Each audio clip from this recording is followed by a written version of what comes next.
SRS Tamil வானொலிக்கும் வானொலியின் உரிமையாளர் திருவாளர் ரவிஷான் அவர்களுக்கும் எஸ்ஆர்எஸ் தமிழ் வானொலியை கேட்டுக்கொண்டிருக்கும் அனைத்து உறவுகளுக்கும் எனது இனிய வணக்கம். இன்று இந்த இசையும் கதையும் நிகழ்ச்சியை தொகுத்து வழங்க எனக்கு வாய்ப்பளித்த ரவிஷான் அவர்களுக்கு நன்றி கூறிக்கொள்வது உங்கள் அன்பின் விஸ்வலிங்கம் சிவதாஸ். இன்றைய இசையும் கதையினை எழுதி வழங்கியவர் நோத்தோல்ட் பகுதியைச் சேர்ந்த வதனி ஸ்ரீதரன் அவர்கள். இந்த இசையின் கதையின் தலைப்பு இங்கேயும் ஒரு மீரா. அன்று மனதில் மகிழ்ச்சியுடன் கண்விழித்தாள் மீரா. முகத்தில் மென்சிரிப்புடன் கிணற்றடிக்கு சென்று குளித்துவிட்டு வந்தவளிடம் அவளின் அம்மா தேநீரை கொடுத்து, அப்பாவிடம் கொண்டு போய் கொடு என்றார். சொன்னதை செய்தவளின் மனதில் சந்தோஷம் கொப்பளித்து கொண்டே இருந்தது. அதற்கு காரணம் 6 அடி உடைய உருவம். அவர்களின் வீட்டுக்கு அருகில் 2 மாதங்களுக்கு முன் ஒரு குடும்பம் குடிவந்தது. அங்குதான் அந்த 6 அடி இருந்தது. அவன்தான் அரவிந்த். அந்த அரவிந்த் யாரையும் நிமிர்ந்து பார்த்ததை இவள் கண்டதே இல்லை. அமைதியான அழகான தோற்றம். இவளின் மனதில் அந்த அழகான தோற்றத்தை விட எப்பொழுதும் ஒரு சோகத்துடன் இருக்கும் அவனின் கண்கள்தான் மனதில் நின்றது. சில வேளைகளில் அவன் இவளை பார்ப்பது போல் இருக்கும். அதை உணர்ந்து இவள் நிமிர்ந்து பார்த்தால் அவன் வேறு எங்கோ பார்த்தபடி போய்விடுவான். வீட்டில் அவன் இருப்பதே குறைவு. எங்கு போகிறான், என்ன செய்கிறான் என்று தெரியவில்லை.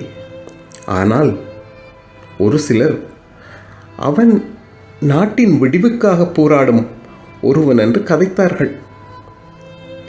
மீராவின் மனதில் ஒரு மூலையில் இந்த அரவிந்த் குடியேறினான். மீராவின் குடும்பமும் அரவிந்தின் குடும்பமும் இப்போது நன்றாக பழகினார்கள். இவள் கூட அவர்கள் வீட்டில் அம்மா ஏதும் வாங்கி வரச் சொன்னால் அவன் வீட்டுக்கு போவாள். சில வேளைகளில் அவன் இருப்பான். இவளை கண்டும் காணாதவன் போல் போய்விடுவான். இவள் மனதில் நினைப்பாள், சரியான கல்லொளி மாங்கன், கொஞ்சம் சிரித்தால் என்ன உலகம் அழிந்து விடுமா என்று. அவளின் மனதின் பிரதலிப்பு போல் வானொலியில் அந்த பாடல்.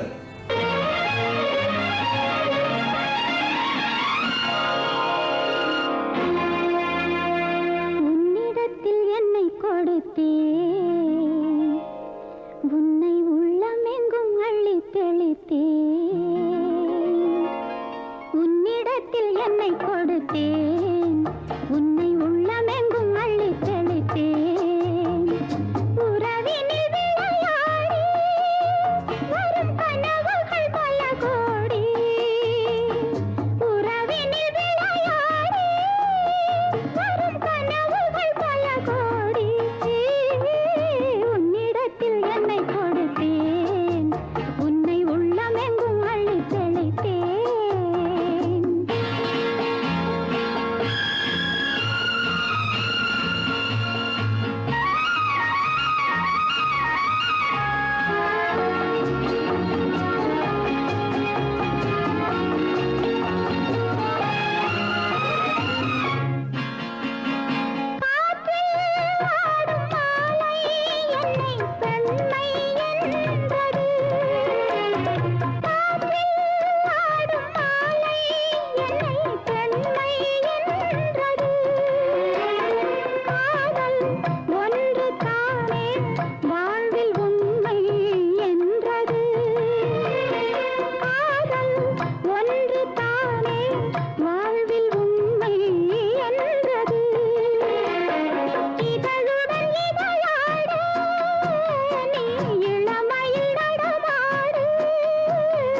நாட்களும் சிறகு கட்டி பறந்தது.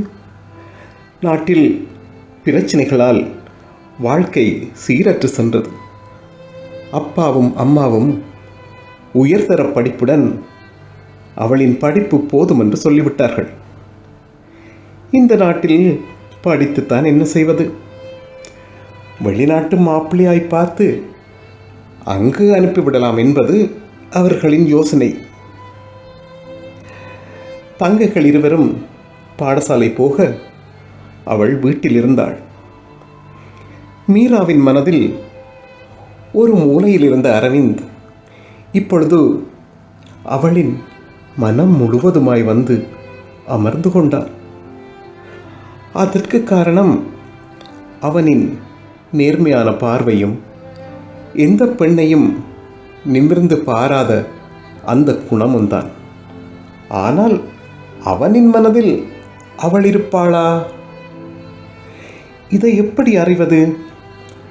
நான் உன்னை காதலிக்கிறேன் என்று ஒரு ஆண்மகனிடம் எப்படி சொல்வது? மீரா யோசித்தாள்.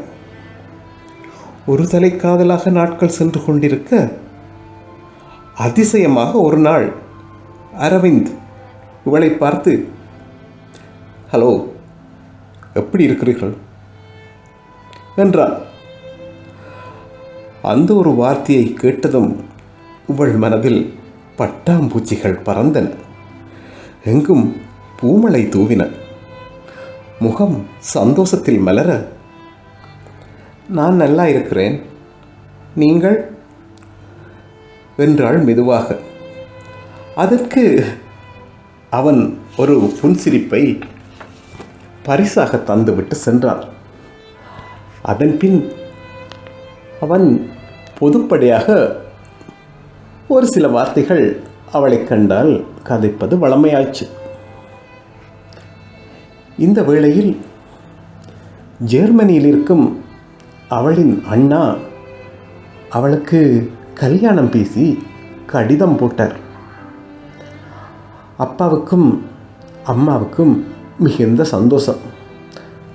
ஆனால் மீரா கலங்கினாள்.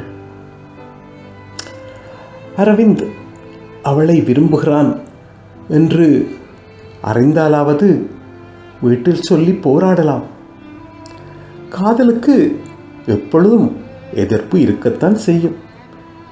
எந்த காதலும் எடுத்தவுடன் நிறைவேறுவது இல்லைத்தானே. போராடத்தான் வேணும். போராடவும் அவள் தயார். ஆனால் அவனின் முடிவு தெரியாமல் என்ன செய்வது? அவளும் பார்வைகளால் எத்தனையோ முறை அவளின் காதலை வெளிப்படுத்தி இருக்கிறாள். ஆனால் அவளின் பார்வை சொன்ன வார்த்தைகள்தான் அவனுக்கு புரியவில்லை. புன்னகையுடன் அவளுக்கு பிடித்த நாயகியின் பாடலை மனத்திரையில் ஓடவிட்டாள்.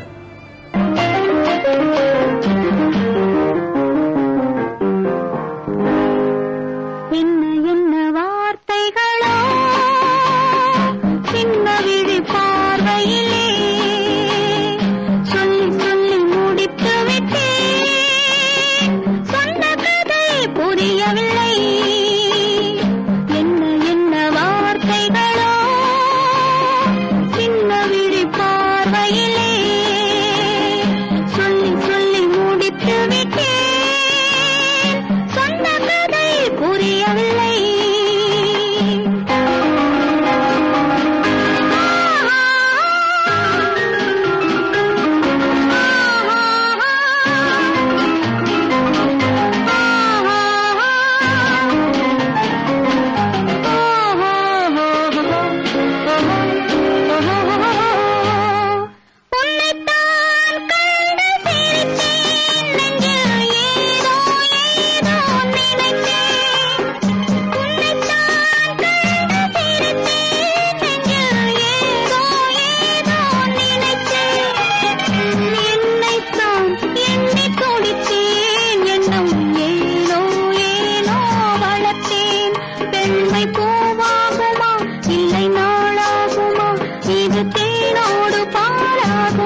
அன்று வெள்ளிக்கிழமை.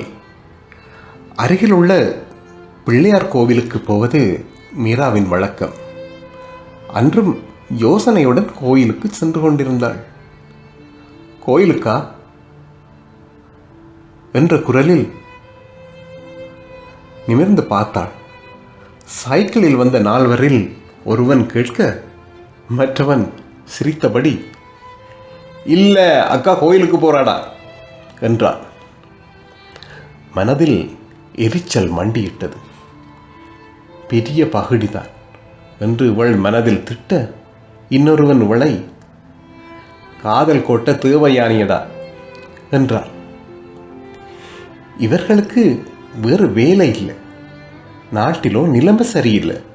வேலையோ அல்லது படிப்போ முடிந்தால் வீட்டை போயிருப்பது தானே. இதுகளால் துன்பப்படுறது பெற்றோரும் உடன்பிறப்புகளும் தான் என்று நினைத்தவளின் மனதில் அரவிந்த் வந்து நின்றான். அவனிடம் இந்த மாதிரி சேட்டைகளே இல்லை. பார்வையிலேயே ஒரு கண்ணியம் தெரியும். அவனெங்கே இதுகளெங்கே? அவனிடம் எப்படி அவள் மனதை தெரிவிப்பது? எண்ணியபடி சென்றவளை மீரா என்ற அழைப்பு நிறுத்தியது. மனதில் வீற்றிருந்த நாயகனே எதிரில் நின்றான். மனம் துள்ள, என்று எப்படியும் மனதை திறந்து காட்டிவிட வேண்டியதுதான் என்று அவள் மனதில் எண்ணிக்கொண்டிருக்க, அவன் ஒரு சில வார்த்தைகள் பேசிவிட்டு புறப்பட தயாரானான். இவள் மெல்ல அரவிந்த் என்றாள். அவன் நின்று திரும்பி பார்த்தான். எப்படி கேட்பது என்று தயங்கிய மனதை காதல் கொண்ட மனது முறியடித்து அவனிடம் தனது விருப்பத்தை அறிவித்தது. ஒரு கணம் நெற்றியை தடவியபடி மௌனமாக இருந்தவன் பின்பு, மீரா, உன் மனதில் இப்படியொரு ஆசை உருவாக நான் காரணமாக இருந்தால் என்னை மன்னித்துவிடு. இந்த காதல் கத்தரிக்காய் எதிலும் எனக்கு விருப்பமில்லை. எனக்கு காதல் என்றால் இந்த நாட்டின் மீதும் அதன் விடுதலையின் மீதும் தான். நான் என்னை முழுமையாக அதன் விடுதலைக்காக அர்ப்பணிக்கப் போகிறேன். இனிமேல் இங்கு வரமாட்டேன். தயவு செய்து காதல் கீதல் என்று இல்லாமல் அப்பா அம்மா சொல்லும் மாப்பிள்ளையை கட்டிக்கொண்டு நல்லாயிரு. அதுதான் எனது ஆசை என்று சொல்லிவிட்டு திரும்பி நடந்தான். நடந்தவனை மீரா நிறுத்தி அழுகையுடன், அரவிந்த், அரவிந்த், நீங்கள் இல்லாமல் எனக்கு வாழ்க்கை இல்லை. கொஞ்ச நாள் என்றாலும் நான் உங்களுடன் தான் வாழ விரும்புகிறேன். இல்லாட்டி நான் செத்து விடுவேன் என்றாள். அவன் கோபமாக, என்ன சொல்கிறாய்? சினிமாவுக்கும் கதைக்கும் தான் இந்த வசனம் சரி. தயவு செய்து என்னை புரிந்து கொள் என்றவன் விறுவிறு என்று திரும்பி நடந்தான். அவன் மனதிலும் அவள் இருந்தாள். அப்படி ஏதும் நடந்துவிடக்கூடாது என்றுதான் அவளை கண்டாலே ஓடி ஒளிந்தான். ஆனால் அவனையும் மீறி அவள் அவன் மனதில் உட்கார்ந்து விட்டாள். அதற்கு காரணம் அவளின் குணமும், யாரையும் புண்படுத்தாத நல்ல மனமும், அடக்கமான அழகும்தான். கண்ணில் படாதது கருத்தில் நிற்காது என்பார்கள். இனி அவளை அவன் பார்க்கப் போவதில்லை. எனவே சீக்கிரம் அவள் அவனை மறக்க வேண்டுமென்று மனதில் வேண்டிக் கொண்டான். மீராவின் மனதில் அவள் அழகாக கட்டியிருந்த மாளிகை சத்தமில்லாமல் இடிந்து விழுந்தது. அழுகையை விழுங்கி அடக்கியபடி அவன் செல்வதையே பார்த்தாள். அவனின் உருவம் சிறு துளியாக மறையும் வரை பார்த்து நின்றாள். அவளால் அவனை மறக்க முடியாது. இது இன்று நேற்று வந்த காதல் அல்ல. அவனை என்று முதலாய் கண்டாளோ அன்றே வந்த காதல். இதை அழிக்க அவளால் முடியாது. அவன் மனதிலும் அவள் இருக்கிறாள், அது அவளுக்கு தெரியும். அவன் இல்லாத வாழ்க்கை அவளுக்கு தேவையில்லை. அவனுக்காக அவள் காத்திருப்பாள். அவன் இருக்கும் வரை அவளும் இருப்பாள். அவன் இந்த உலகத்தில் இல்லை என்றால் அவளும் இருக்க மாட்டாள். கண்ணீருடன் அவன் வீட்டில் கேட்கும் அந்த பாடல் இப்போது அவள் மனதில் ரணமாக ஒலிக்க கண்களில் கண்ணீர் கரை புரண்டோடியது.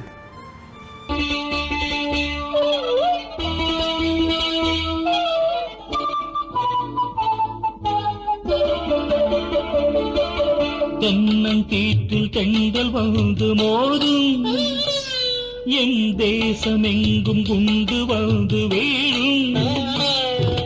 தென்னங்கீற்றில் தெங்கள் வந்து மோதும், என் தேசமெங்கும் குண்டு வந்து வீழும். கன்னி மனம் மெல்ல மெல்ல மாறும், அவள் கையில் கூட ஆயுதங்கள் ஏறும்.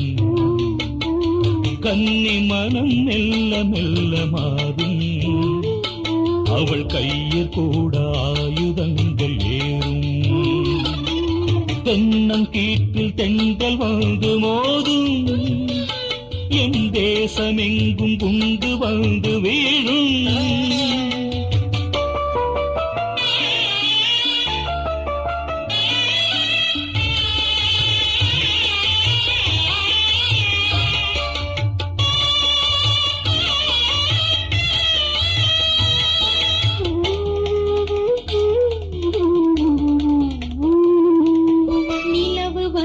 பொழியும் நேரம் நீ வரவில்லை, நான் நீண்ட நேரம் காத்திருந்தேன் பதில் தரவில்லை. நிலவு வந்து பொழியும் நேரம் நீ வரவில்லை, நான் நீண்ட நேரம் காத்திருந்தேன் பதில் தரவில்லை. ஊர் முழுதும் ஓலம், நான் உறங்கியது காலம். ஊர் முழுதும் ஓலம், நான் உறங்கியது காலம். உறங்கியது காலம், நீ ஓடி வந்தால் போதும். தென்னங்கீற்றில் தெங்கள் வந்து மோதும், என் தேசமெங்கும் குண்டு வந்து வீழும்.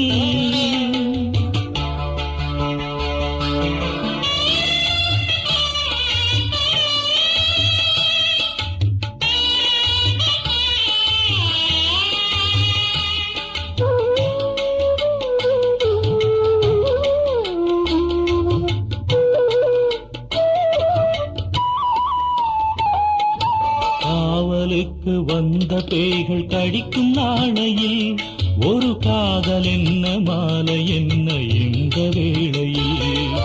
காவலுக்கு வந்த பேய்கள் கடிக்கும் நாளையில் ஒரு காதல் என்ன மாலை என்ன இந்த வேளையில். எங்கள் புலி வீரன் அவர் இருக்கும் இடம் போரேன், எங்கள் புலி வீரன் அவர் இருக்கும் இடம் போரேன். இருக்குமிடம் போரேன், தமிழ் ஈழம் வந்தால் வாரேன். தென்னங்கீற்றில் தென்றல் வந்து மோதும், என் தேசம் எங்கும் குண்டு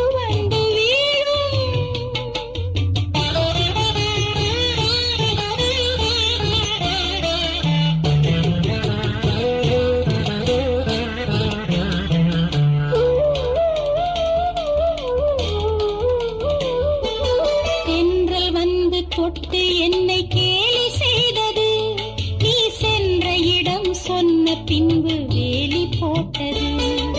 தென்றல் வந்து தொட்டு என்னை கேலி செய்தது, நீ சென்ற இடம் சொன்ன பின்பு வேலி போட்டது. காலம் வந்து சேரும் புலி களத்தில் வாகை சூடும்,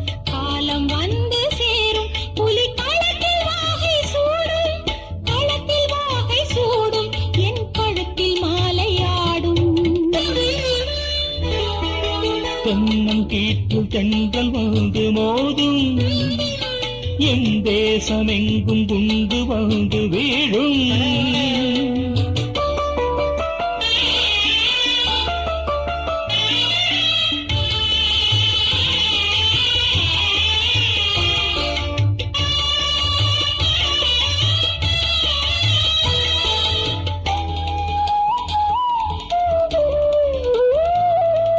தங்கமேனி நொந்து ஈழ தாயழுகின்றான், என் தலைவன் இந்த நிலையை பார்த்து தானுருகின்றான். தங்கமேனி நொந்து ஈழ தாயழுகின்றான், என் தலைவன் இந்த நிலையை பார்த்து தானுருகின்றான். எங்கள் மேனி சாகும் இல்லை எதிரியாவி போகும், எங்கள் மேனி சாகும் இல்லை எதிரியாவி போகும், எதிரியாவி போகும் தமிழீழம் வந்து சேரும். தென்னங்கீற்றில் தென்றல் வந்து மோதும், என் தேசம் எங்கும் குண்டு வந்து வீழும்.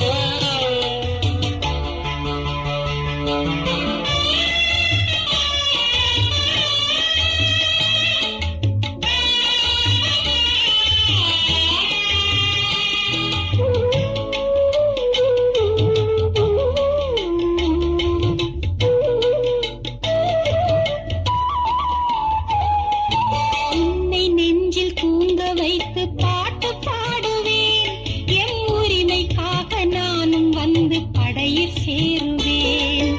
உன்னை நெஞ்சில் தூங்க வைத்து பாட்டு பாடுவேன், எம் உரிமைக்காக நானும் வந்து படையில் சேருவேன். வேங்கை தோற்பதில்லை, நம் வீரர் சாவதில்லை, வேங்கை தோற்பதில்லை, நம் வீரர் சாவதில்லை, வீரர் சாவதில்லை, எம் விடிவு தூரமில்லை.